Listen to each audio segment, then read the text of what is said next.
1979, aliens fight to the death at Dulce, New Mexico.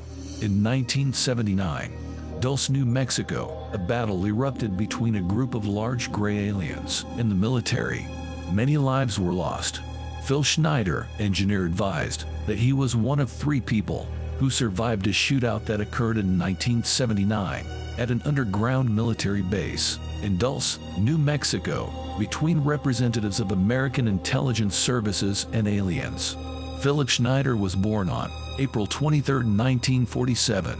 He is known as a person who worked for many years in collaboration with special services of the United States, had access to information of the 3rd level of secrecy, but at some point decided that people should know that they are kept in ignorance or are grossly deceived about everything happening to UFOs and aliens.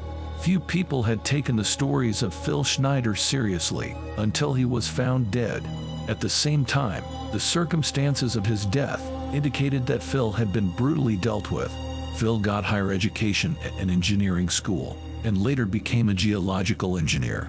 He was also known as a civil engineer for the military and aerospace industries. Phil had his own family, a wife and a child. Phil was able to take part in the construction of at least 2 underground bases for the so-called secret government, as well as in the construction of 13 deep-seated military bases underground. Phil advised, the black budget is a secretive budget that garners 25% of the gross national product of the United States. The black budget currently consumes $125 trillion per year. At least this amount is used in black programs, like those concerned with deep underground military bases. Presently, there are 129 deep underground military bases in the United States. The average depth of these bases is over a mile, and they again are basically whole cities underground. They are all between 2.66 and 4.25 cubic miles in size. They have laser drilling machines that can drill a tunnel 7 miles long in one day. The black projects sidestep the authority of Congress, which, as we know, is illegal. Right now, the New World Order is depending on these bases. If I had known at the time I was working on them that the NWO was involved, I would not have done it. I was lied to rather extensively. Phil advised, I was involved in 1979 in a firefight with alien humanoids, and I was one of the survivors. I'm probably the only talking survivor you will ever hear. 2 other survivors are under close guard. I am the only one left that knows the detailed files of the entire operation. 66 Secret Service agents, FBI, military personnel, and the like died in that firefight. I was there. Back in 1954, under the Eisenhower administration, the federal government decided to circumvent the Constitution of the United States and form a treaty with alien entities. It was called the 1954 Greta Treaty, which basically made the agreement that the aliens involved could take a few cows and test their implanting techniques on a few human beings, but that they had to give details about the people involved. Slowly, the aliens altered the bargain until they decided they wouldn't abide by it at all. Back in 1979, this was the reality, and the firefight at Dulce occurred quite by accident. I was involved in building an addition to the deep underground military base at Dulce, which is probably the deepest base. It goes down 7 levels and over 2.5 miles deep.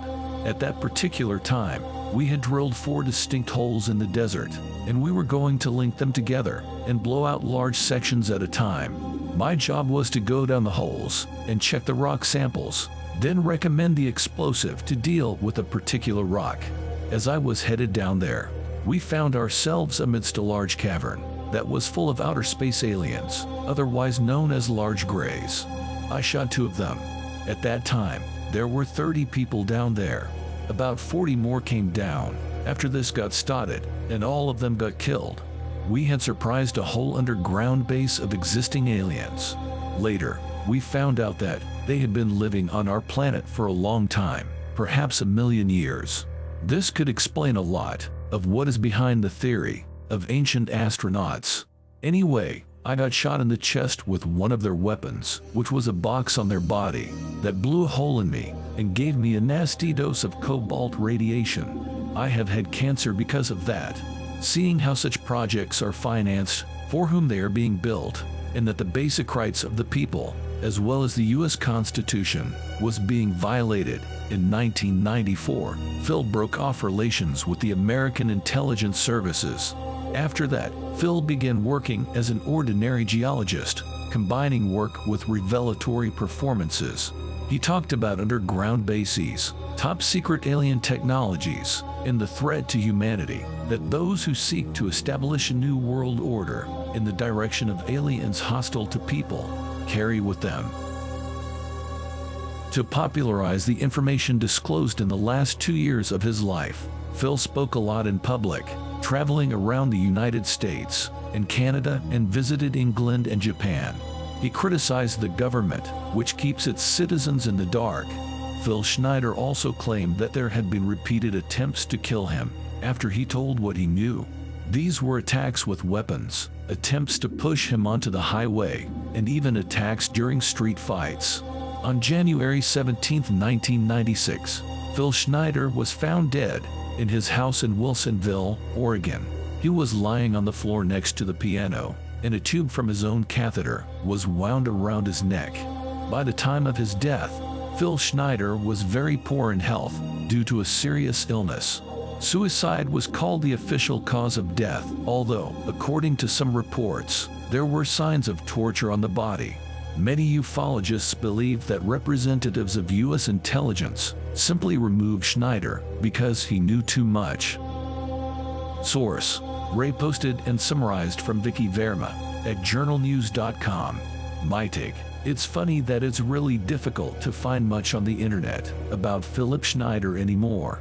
There used to be a lot more, with tons of his lectures on YouTube. Now, much less.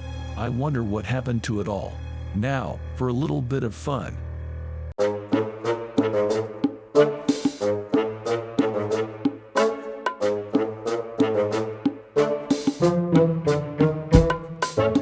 Don't forget to sign up for our Patreon page. Members get early access to videos, ad-free, and you can see content you can't see anywhere else.